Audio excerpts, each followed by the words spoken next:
Bismillahirrahmanirrahim. Assalamualaikum warahmatullahi wabarakatuh.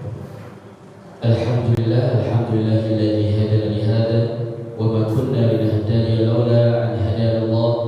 Shalatu wassalamu ala habibillah Muhammadin bin Abdillah wa ala alihi ashabihi ajma'in. Amma ba'd. Yang pertama dan yang paling utama, marilah kita senantiasa memanjatkan puja dan puji syukur kita kehadirat Allah Subhanahu wa taala atas karunia serta nikmat yang begitu melimpah, sehingga pada sore hari ini kita bisa melangkahkan kaki kita menuju ke Masjid Muhajirin dengan sehat walafiat. Selawat dan juga salam semoga tercurah limpahkan kepada suri tauladan kita, tak lain dan tak bukan yakni Nabi Agung Nabi Muhammad SAW. Semoga di hari akhir kita mendapatkan syafaat dari beliau. Amin ya rabbal alamin. Beranjak ke acara yang pertama, jamaah Masjid Muhajirin dimuliakan Allah Subhanahu wa taala. Mari kita buka kajian menjelang buka puasa pada sore hari ini dengan membaca basmalah bersama-sama. Bismillahirrahmanirrahim. Acara selanjutnya adalah acara inti tausiah yang insyaallah akan disampaikan oleh Ustaz Nurgi Hartanto, SPDI, dengan tema menanamkan cinta Al-Quran dalam keluarga. Kepada beliau, waktu dan tempat kami persilakan.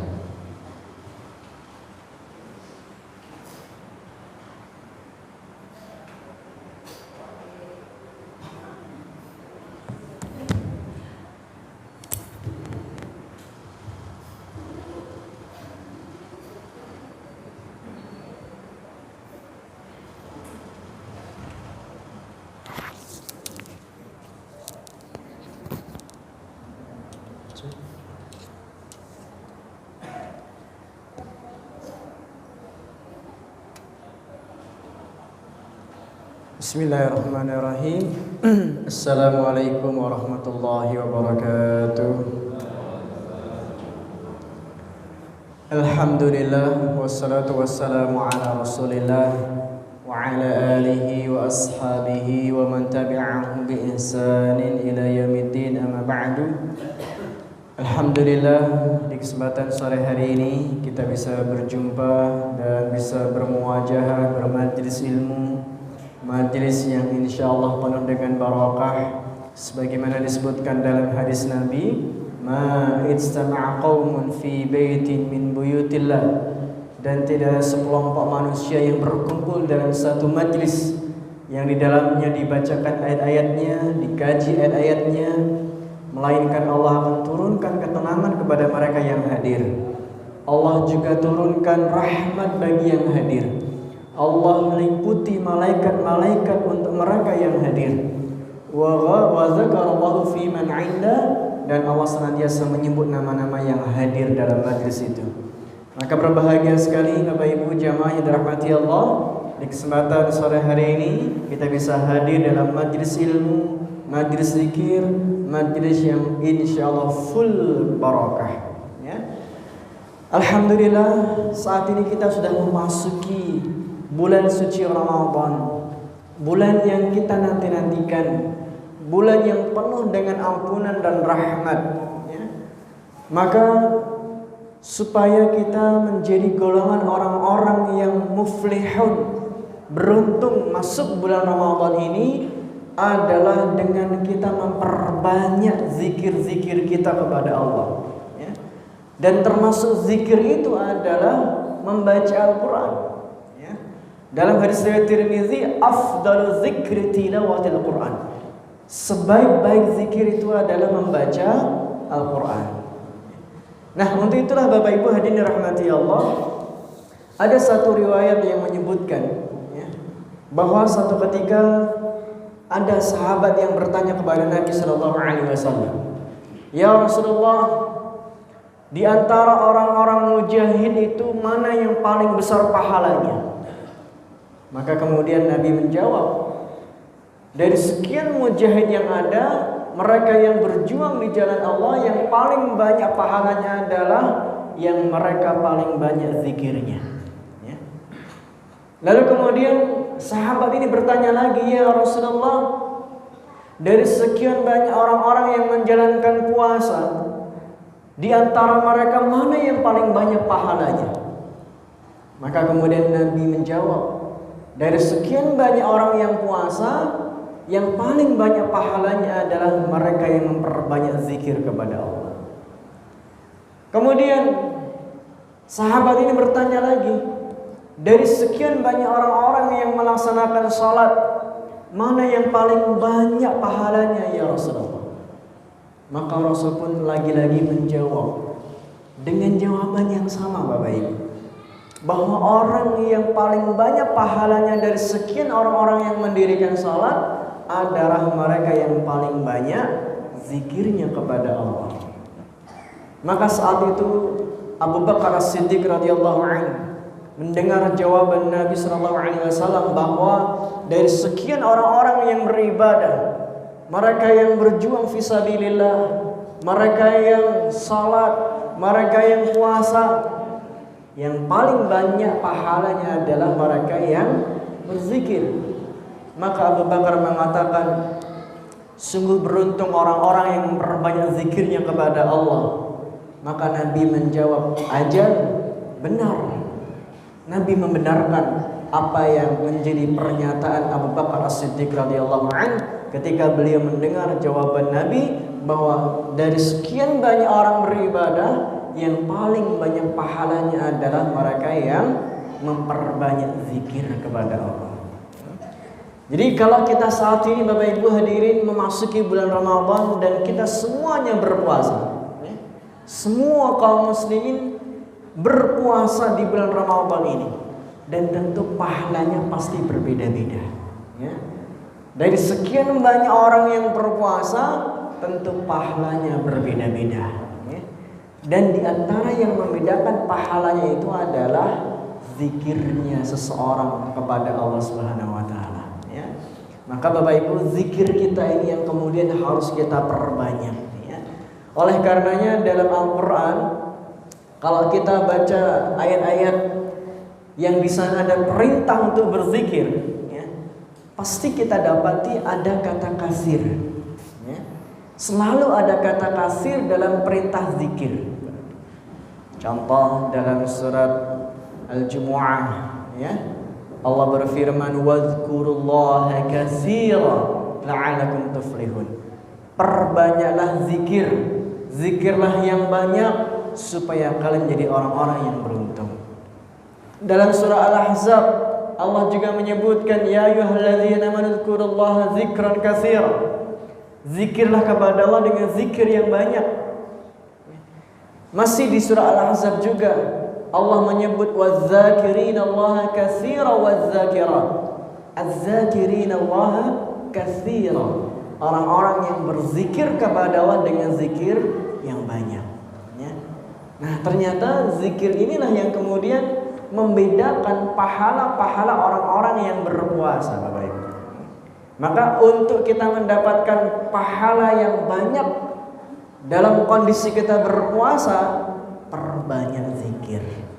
Dan termasuk memperbanyak zikir dan mengingat Allah adalah dengan kita membaca Al-Quran. Membaca Al-Quran termasuk afdolnya zikir, kata Nabi. Nah, oleh karenanya Bapak Ibu yang dirahmati Allah, perlu kita mencoba merenungi diri kita masing-masing. Apakah kita ini termasuk golongan orang-orang yang dekat dengan Al-Quran atau mereka yang jauh dari Al-Quran? Coba kita lihat dalam hadis, dalam ayat 30 surah Al-Furqan, Allah Subhanahu wa taala menceritakan pengaduan Nabi sallallahu alaihi wasallam tentang kondisi umatnya. Wa qala ar-rasul ya Rabb inna qaumi ittakhadhu hadzal qur'ana mahjura. Ya Allah, ada di antara umatku orang-orang yang mereka meninggalkan Al-Quran. Ada di antara umatku orang-orang yang mereka jauh dari Al-Quran. Maka Ibnu Katsir dalam tafsirnya menyatakan bahwa termasuk kategori orang yang meninggalkan Al-Quran itu di antaranya mereka yang tidak membacanya. Mereka yang tidak membacanya. Bahkan Ibnu Qayyim menyatakan juga dalam ungkapannya, man taraka tilawatal Qur'an salasata ayyam faqad hajara al-Qur'an. Siapa yang meninggalkan tilawah membaca Quran 3 hari berturut-turut nggak pernah baca, 3 hari berturut-turut nggak baca Quran tanpa ada uzur, maka dia masuk kategori orang yang meninggalkan Al-Quran. Nah, maka Bapak Ibu yang dirahmati Allah, Quran yang Allah turunkan kepada kita ini, kita yakin Quran itu mukjizat. Ya.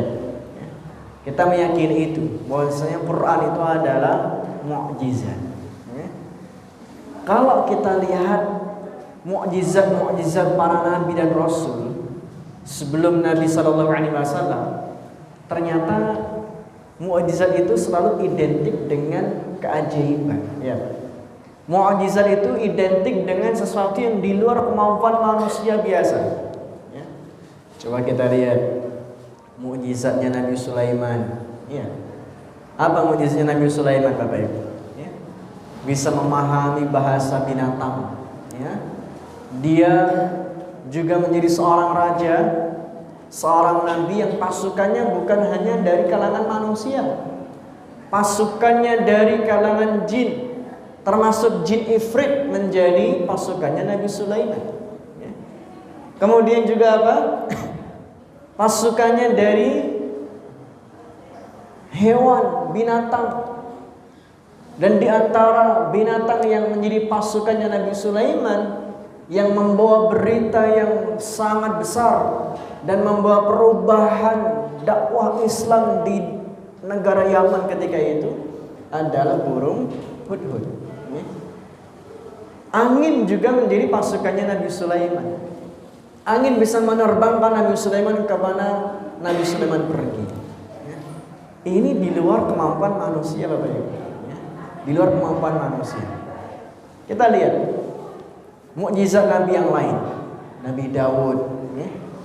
Besi di tangannya Nabi Daud itu seperti tanah liat, bisa dibentuk-bentuk dengan tangan seorang Nabi Daud. Ya. Ini kalau manusia biasa tidak mampu. Ya. Manusia biasa nggak mampu untuk kita membuat sesuatu dengan langsung tangan kita ini dari besi, maka butuh alat yang lain. Manusia biasa tidak mampu. Ya. Kita lihat Nabi Isa. Nabi Isa juga memiliki mukjizat yang di luar kemampuan manusia biasa. Menyembuhkan orang buta, menyembuhkan yang berpenyakit kusta, ya. Menghidupkan orang yang sudah meninggal, ya. Bahkan menjadikan burung dari tanah liat lewat Nabi Isa meniup itu. Ini semuanya di luar kemampuan manusia, Bapak. Yang namanya mukjizat itu sesuatu yang di luar kemampuan manusia, sesuatu yang ajaib. Nabi Musa juga dengan tongkatnya bisa belah lautan, dengan tongkatnya bisa memancarkan 12 mata air, dengan tongkatnya mengalahkan ular-ular penyihir Fir'aun. Ini semuanya mukjizat, ya. Nah, maka coba lihat mukjizat-mukjizat yang Allah berikan kepada para nabi dan rasul, itu semuanya adalah di luar kemampuan manusia pada umumnya, ya. Termasuk Al-Quran. Allah Subhanahu wa taala memberikan mukjizat kepada Nabi kita Muhammad sallallahu alaihi wasallam cukup banyak. Banyak mukjizat yang didapat Nabi, ya. Mulai dari Isra Mi'raj, ya kan? Kemudian bisa membelah bulan, ya. Kemudian Nabi juga mendengar jeritan orang-orang yang dikubur, ya. Kemudian kita juga membaca satu riwayat bahwa kayu atau tongkat yang sudah tidak lagi digunakan Nabi merintih menangis rindu dengan dekapan Nabi Shallallahu Alaihi Wasallam. Ini semuanya mukjizat, Bapak Ibu. Dan Nabi Muhammad mendapatkan mukjizat yang paling agung, paling besar, dan kita semua sepakat, yaitu adalah Al-Quran. Ya. Jadi kalau Quran itu hitungannya mukjizat, ya. Dan sekali lagi tadi saya sampaikan, mukjizat itu biasanya identik dengan keajaiban, identik dengan sesuatu yang nggak biasa, ya. Maka Quran menjadi mukjizat yang luar biasa, Bapak Ibu. Apa bukti mukjizatnya Quran? Ya. Contoh kecil, ya. Contoh kecil saja ini. Ya. Allah Subhanahu wa taala ketika menurunkan Al-Quran untuk dibaca, ya, maka Allah langsung memberikan cintanya kepada orang-orang yang membacanya. Tidak ada satu buku kitab yang penulisnya itu langsung jatuh cinta kepada pembacanya selain Al-Quran. Ya. Kitab mana yang penyusunnya, penulisnya, ketika ada orang yang membaca bukunya, itu penulisnya langsung jatuh cinta. Nggak ada, ya. Nggak ada kitab yang demikian ini. Ya. Misalkan panjenengan suka buku novel, ya kan? Buku novel, ayat-ayat cinta, ya kan? Karangan Ustadz Habibur Rahman Al-Shirazi. Ya. Apakah ketika kita baca buku novelnya beliau kemudian beliau langsung jatuh cinta kepada kita? Tidak. Ya. Tapi Quran ketika kita membacanya, penulisnya langsung jatuh cinta, dan itulah Al-Quran. Ya. Ini satu contoh mukjizat yang ada di Quran. Ya.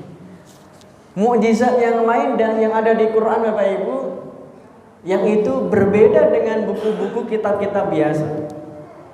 Kalau kita baca buku sekali dua kali saja mungkin sudah cukup, ya, sudah merasa bosan, ya.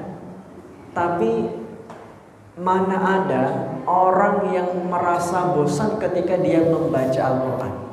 Ya. Ada nggak, Bapak Ibu, orang yang merasa bosan terus-terusan baca Quran, akhirnya dia merasa bosan? Apalagi misalkan Al-Fatihah yang setiap hari kita baca 17 kali, bahkan bisa lebih dari 17 kali kita baca setiap hari Al-Fatihah. Terus ada yang merasa bosan, bosan Al-Fatihah terus dibaca, coba surat yang lain deh. Nggak ada. Nggak ada yang merasa bosan membaca surat Al-Fatihah. Ini bukti bahwasanya Quran itu mukjizat, beda dengan kitab-kitab yang lain, buku-buku yang lain. Ya. Nah, ini mukjizatnya. Ya.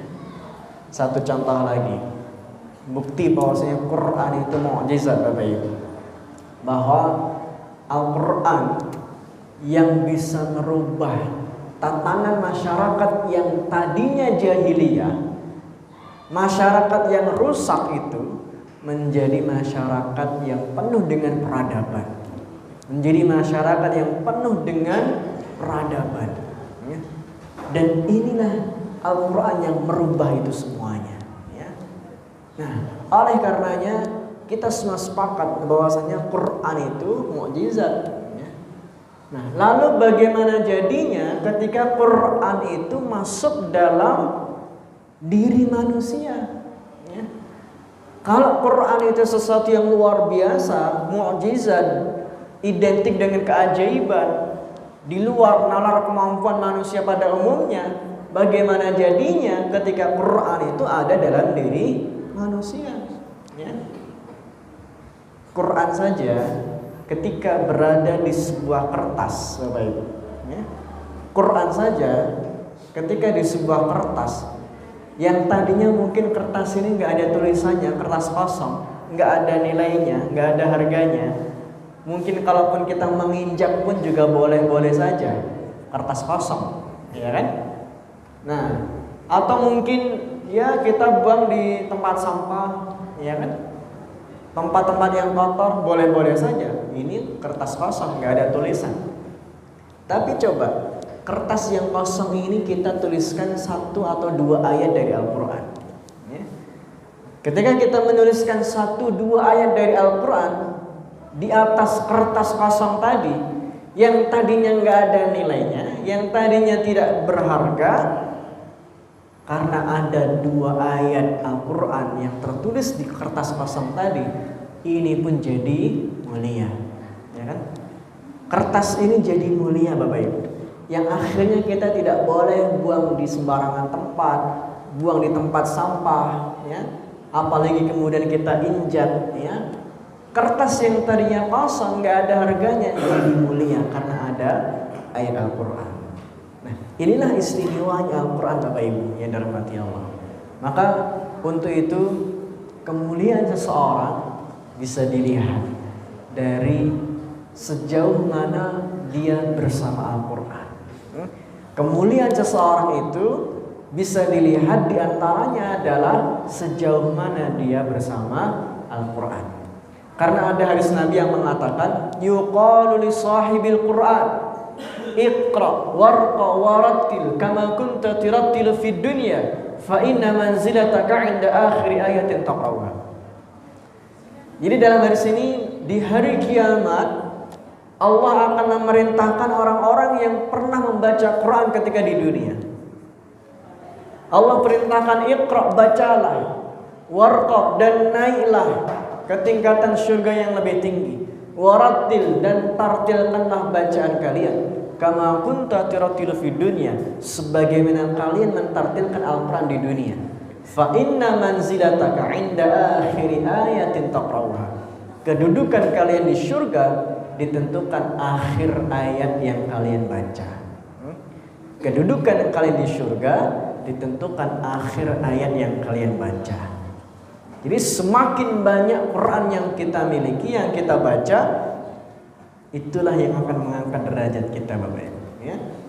Nah, maka sekali lagi kemuliaan baik di dunia maupun juga di akhirat akan kita dapat ketika bersama Al-Quran. Nah, kembali ke surah Al-Furqan tadi, okay. Ketika Nabi SAW curhat mengadu kepada Allah, ya Allah, ada di antara umatku yang mereka jauh dari Al-Quran, ya.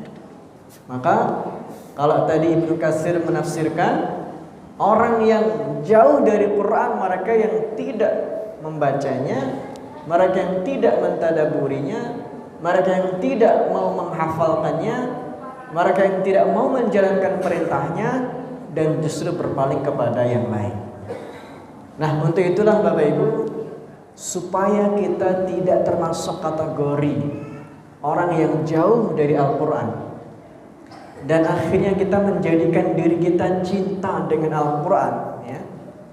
Apalagi kita juga membuat keluarga kita ini cinta dengan Al-Quran, sebagaimana disebutkan dalam hadis riwayat Tabrani, ya. Nabi SAW bersabda, "'Allimu auladakum 'ala salas." Ajarilah anak-anak kalian, keluarga kalian dengan 3 hal. Apa yang pertama? Hubbi nabiikum, cinta dengan nabi kalian. Apa yang kedua? Hubbi ahli baitin nabi, cinta dengan keluarga nabi. Apa yang ketiga? Hubbi tilawatil Quran, cinta membaca Al-Quran. Jadi ternyata penting kita sebagai kepala rumah tangga, sebagai orang tua, ya, untuk menjadikan keluarga kita ini mencintai Nabi, mencintai keluarganya Nabi, dan mencintai Al-Quran. 3 ini, cinta Nabi, cinta keluarganya, dan cinta Quran. Berarti penting di sini untuk menyampaikan sirah Nabi, ya, sejarah tentang Nabi itu ternyata penting untuk kita sampaikan kepada anak-anak kita, ya. Karena disebutkan dalam perkataan Syekh Ali Jum'ah, beliau mengatakan, ya, dan ajarilah anak-anak kalian sejarah Nabi SAW supaya mereka cinta dengan nabinya dan mereka tumbuh kembang dengan kebesaran dan kemuliaan nabinya. Jadi penting ternyata kita para orang tua itu untuk menjadikan anak-anak kita ini cinta dengan Nabi, diantaranya lewat mengenalkan sirah Nabi, ya. Sejarah tentang Nabi kita kenalkan, kita sampaikan kepada anak kita, ya. Bahkan seorang sahabat mengatakan, di antaranya Sa'ad bin Abi Waqqas, ya.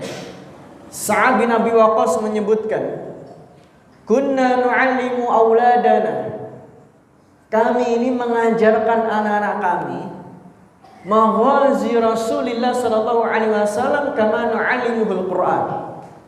Kami mengajarkan anak-anak kami tentang perjuangan Nabi, sejarah Nabi, kehidupan Nabi, sebagaimana kami mengajarkan anak-anak kami Al-Quran.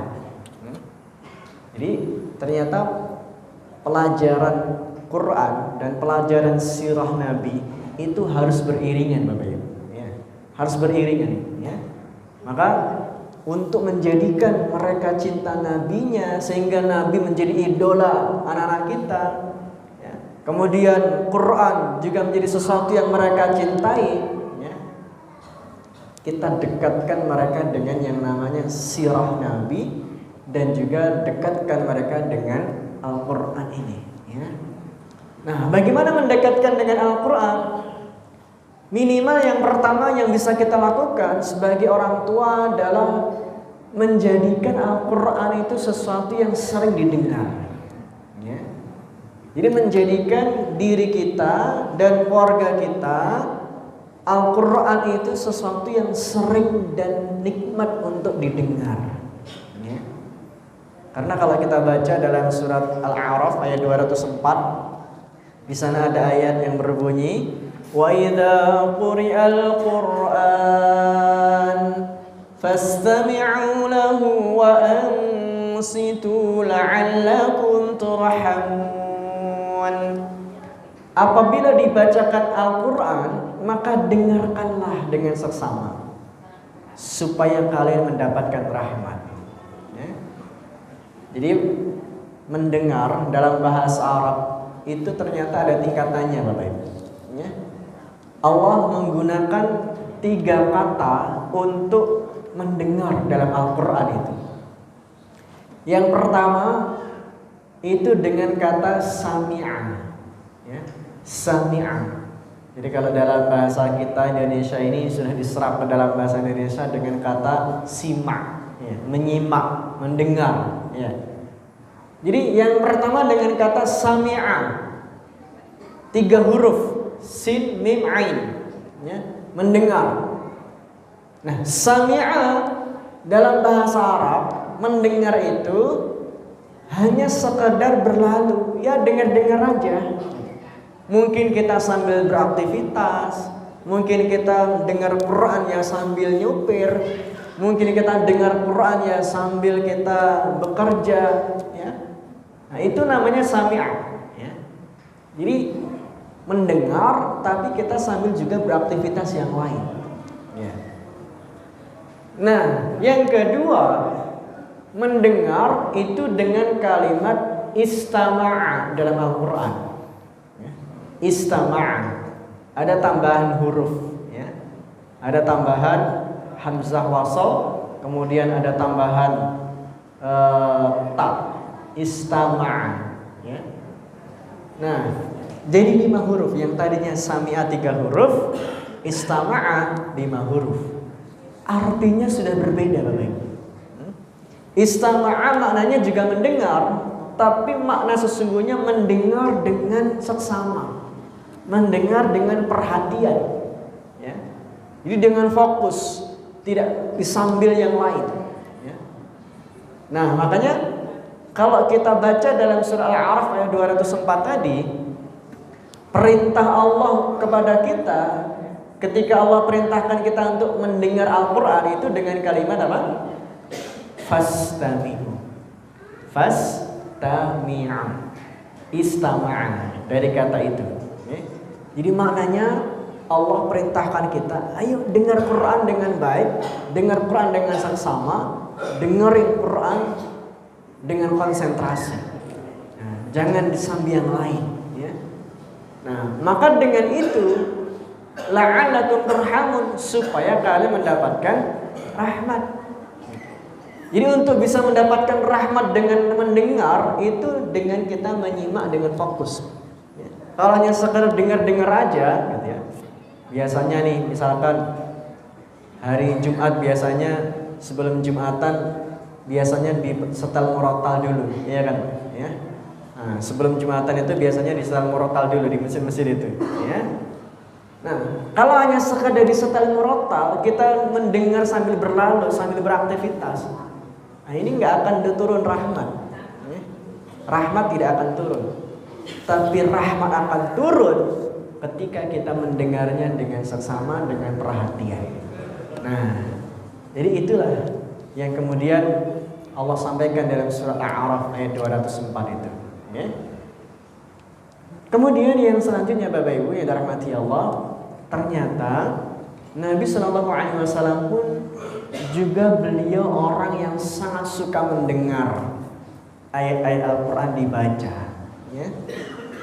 Jadi dalam satu riwayat Nabi memerintahkan kepada Ibnu Mas'ud, ya, wahai Ibnu Mas'ud, bacakan Al-Quran untukku. Ibnu Mas'ud kemudian berkata, ya Rasulullah, Quran ini turun kepadamu. Kenapa aku harus membacakan Quran untukmu? Maka Nabi menjawab, inni ashtahi an asma'ahu min ghairi. Sungguh aku itu orang yang suka mendengar ayat-ayat Quran dibaca dari selain diriku sendiri. Jadi Nabi suka untuk mendengar ayat Quran yang dibaca oleh para sahabat. Maka saat itulah Ibnu Mas'ud membaca surat An-Nisa di hadapan Nabi. Dan ketika sudah sampai ayat فَكَيْفَ إِذَا جِئْنَا مِنْ كُلِّ أُمَّةٍ بِشَهِيدٍ وَجِئْنَا بِكَ عَلَى هَؤُلَاءِ شَهِيدًا. Dan ternyata Ibnu Mas'ud ketika melihat wajah Nabi, beliau sudah meneteskan air mata mendengar ayat ini dibacakan. Nah, inilah Nabi.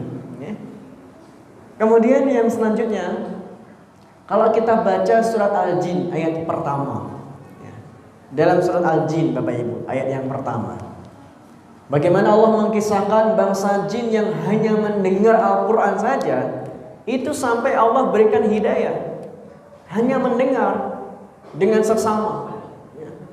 Surat Al-Jin ayat yang pertama kita baca, Qul uhiya ilayya annahu istama'a nafarun minal jin faqalu inna sami'na Qur'anan ajaba. Ada sekelompok bangsa jin yang ketika itu mendengar dengan seksama bacaan yang dibaca oleh Nabi. Lihat, dalam ayat ini juga menggunakan kalimat istama'a. Istama'a nafarun minal jinni. Jadi bangsa jin itu mendengar dengan seksama Quran yang dibaca oleh Nabi. Yang akhirnya apa? Ketika bangsa jin ini mendengar, menyimak dengan seksama, Allah turunkan hidayah kepada bangsa jin dan mereka menyatakan in amanna, kami beriman. Jadi Allah beri hidayah setelah bangsa jin ini mendengar ayat Al-Quran dibaca. Coba kita lihat juga dalam perjalanan keislaman seorang Umar bin Khattab radhiyallahu anhu. Umar bin Khattab yang kita tahu beliau mempunyai karakter yang sangat kuat, tapi ternyata hatinya sangat lembut. Ketika beliau membaca Al-Quran, beliau mudah untuk menangis. Dan keislaman Umar bin Khattab pun juga diawali dengan mendengar ayat Al-Quran. Dibacakan surat Thaha. Thaha ma anzalna 'alaikal Qur'ana litashqa illa tadhkiratan liman yakhsha tanzilan mimman khalaqal arda was-samawati al-'ula ar-rahmanu 'alal 'arsy istawa. Mendengar surat Thaha terbacakan, maka hati Umar bergetar, dan disitulah mulai keislaman seorang Umar bin Khattab radhiyallahu anhu. Nah, jadi masya Allah Bapak Ibu rahmati Allah, ternyata mendengar saja itu mendatangkan rahmat. Mendengar Quran saja itu mengundang hidayah. Mendengar saja itu mendapatkan ketenangan batin. Maka jadikan kita dan keluarga kita orang-orang yang suka mendengar ayat-ayat Al-Quran yang dibacakan. Kemudian yang kedua, untuk menjadikan diri kita dan keluarga kita orang yang mencintai Al-Quran, selain kita biasa mendengar, tentu adalah membacanya. Ya. Membacanya menjadi faktor penting untuk kita mencintai Al-Quran. Bagaimana kita mau cinta Quran sementara kita nggak pernah baca? Ya. Sehingga faktor membaca ini faktor yang penting dalam kita mencintai Al-Quran. Dan banyak ayat Al-Quran yang Allah menyampaikan. Di antaranya surat Fatir ayat 29. Ya. Dalam surat Fatir ayat 29 Allah berfirman, Innal ladzina yatluna kitaballah wa aqamus salah wa anfaqu mimma razaqnahum sirran wa alaniyah yarjuna tijaratan lan tabur. Sungguh orang-orang yang mereka membaca kitabullah Al-Quran ini dan mereka mendirikan salat, mereka kemudian menginfakkan hartanya baik sembunyi-sembunyi maupun terang-terangan, yarjuna tijarah, mereka mengharap sebuah perdagangan lan tabur yang tidak pernah rugi di sisi Allah. Ya. Jadi Bapak Ibu, Allah menggunakan kalimat perdagangan. Ya. Namanya dagang, itu kan ada penjual, ada pembeli. Ya. Ada barang dagangan. Ya. Nah, siapa yang menjadi penjualnya? Yang menjadi penjualnya adalah kita. Allah jadi pembeli. Dan apa yang kita jual barang dagangan kita, ya apa yang kita lakukan inilah yang kemudian menjadi barang dagangan kita. Ya. Sehingga dalam ayat yang lain Allah menyebut Innallaha ashtara minal mu'minina anfusahum wa amwalahum bi anna lahumul jannah. Allah membeli dari orang-orang beriman harta mereka, jiwa raga mereka dengan surga. Allah beli dengan surga. Nah, oleh karenanya hadirin rahimakumullah, di sini Allah menyebutkan tijarah lan tabur, perdagangan yang tidak ada ruginya, ya, selalu menguntungkan. Jadi maknanya kalau kita menghabiskan waktu, apalagi di bulan Ramadan ini, ya, untuk memperbanyak baca Quran, itu nggak ada ruginya, nggak ada ruginya. Justru yang kita dapat adalah untung dan untung. Ya. Makanya Imam Syafi'i kita mendengar dalam banyak kitab menyebutkan beliau masuk bulan Ramadan bisa khatam Al-Quran sebanyak 60 kali, bayangkan. Imam Syafi'i khatam dalam satu Ramadan sebanyak 60 kali. Kalau Ramadan satu bulan itu ada 30 hari, berarti kan satu hari bisa khatam 2 kali. Nah, kita ini baca 1 juz saja sudah terasa berat. Ini Imam Syafi'i khatam 2 kali dalam 1 hari, ya. Dan itu mampu, sangat realistis, ya. Saya pernah membaca berita kemarin di tahun yang lalu, ada orang Indonesia yang juga mencoba untuk menghatamkan 60 kali dalam 1 bulan. Dan ternyata mampu, ya. Ternyata bisa. Bukan hanya sekadar dongeng-dongeng belaka, kisahnya Imam Syafi'i yang khatam 60 kali dalam 1 Ramadan. Ternyata dicoba oleh beberapa mahasiswa di Makassar sana, dan ternyata bisa. 1 bulan bisa khatam berapa? 60 kali. 1 hari itu bisa khatam 2 kali. Dan ternyata saya baca itu polanya seperti apa? Jadi ya tidur juga ada, malam ya tidur, ya. Tapi hanya beberapa jam, ya. Mungkin kalau kita biasanya tidur ya 7 jam, 8 jam, ya. Ini tidurnya hanya mungkin 4 jam saja, ya. Selain itu seluruh waktunya digunakan untuk baca Quran, ya. Nah, pas waktu buka puasa ya berhenti buka, makan, ya kan. Pas sholat tarawih ya tarawih, gitu ya. Tapi setelah itu baca Quran lagi, Masya Allah. Sampai akhirnya dapat hadiah umroh, ya. Dapat hadiah umroh, ya. Nah, jadi ternyata mampu seperti yang Imam Syafi'i, ya. Ini dari sisi membaca. Dan kenapa Allah menyebut sebuah keuntungan? Ya. Jadi baca Quran kata Allah dengan kalimat perdagangan yang menguntungkan. Ya. Perdagangan yang menguntungkan. Karena ternyata dengan kita baca Quran, satu hurufnya saja 10 kebaikan. Maka Nabi dalam sabdanya menyebut la aqulu alif lam mim harf. Aku tidak mengucap alif lam mim itu satu huruf, tapi alif sendiri, lam sendiri, mim sendiri. Alif lam 3 huruf 30 kebaikan. Wal hasanatu bi asyri amsalihah. Satu huruf 10 kebaikan. Alif lam mim 3 huruf 30 kebaikan. Bismillahirrahmanirrahim saja itu ada 19 huruf, Pak. Jadi kita hanya baca Bismillahirrahmanirrahim, itu sudah dapat pahala berapa? 190 kebaikan. Apalagi bisa membaca Quran seluruhnya. Imam Syafi'i pernah menghitung secara detail per huruf dalam Al-Quran itu. Ya. Imam Syafi'i pernah menghitung alif ada berapa, ba-nya ada berapa, ta-nya ada berapa, ya. Dan di jumlah semuanya Al-Quran mempunyai 1.027.000 huruf. Ya. Al-Quran itu mempunyai 1.027.000 huruf hijaiyah. Dan kalau setiap hurufnya 10 kebaikan, kali 10, Pak. Kali 10 sudah berapa? 1.027.000 kali 10 sudah 10.270.000. Ya.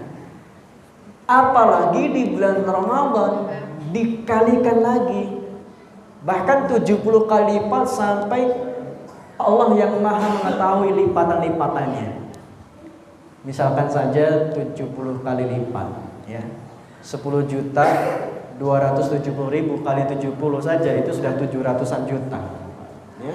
Jadi kalau kita bisa khatam sekali nanti di bulan Ramadan, pahala kita sekitar itu 700-an juta. Ya. Khatamnya 2 kali, tinggal dikali 2, ya. 1,4 miliar, ya kan? Khatamnya 3 kali, tinggal kali 3, 2,1 miliar, dan begitu seterusnya.